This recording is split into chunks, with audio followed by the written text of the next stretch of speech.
Have Admiral James Lyons with us. Sir, welcome. Well, thank you, Frank.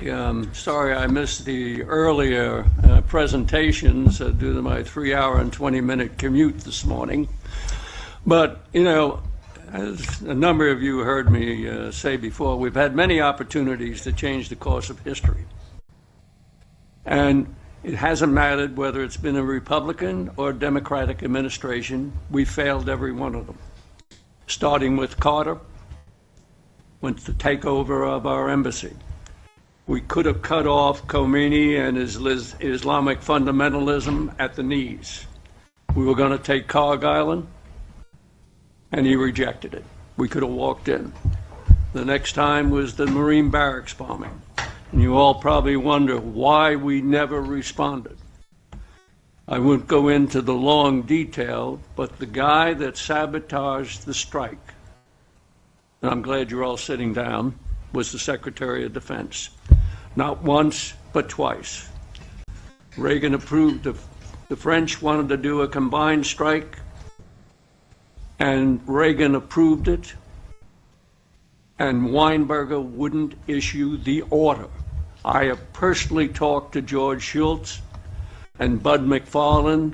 They told me they pleaded with him, and he wouldn't do it. You have to say, who the hell got to him, or what got to him? I've never been able to get an answer on that. In the Gulf Tanker War in '87, we were going to bring down the Khomeini regime, and the guy that sabotaged, I had briefed Weinberger at my headquarters at Pearl Harbor that summer. This was going to be in August of '87.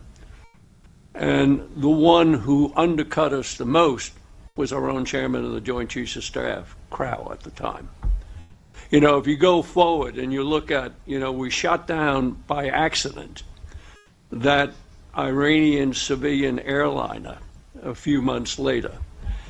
And what did Khomeini do? He said, I'm drinking from the chalice of poison. And he said, I have to make a truce with Saddam Hussein because the Americans have shown they're coming in on Iraq's side.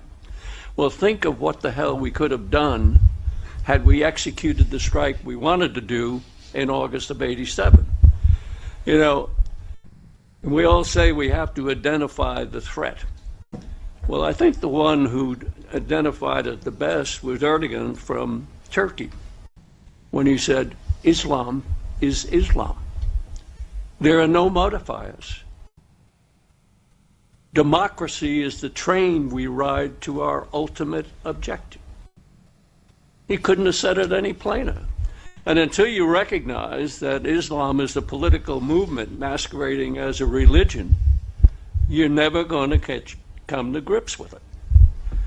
And as far as a strategy, let me just conclude one thing. And as I just had in my latest op-ed, the Obama administration has a strategy. It's very simple. Any thinking American should be able to grasp it.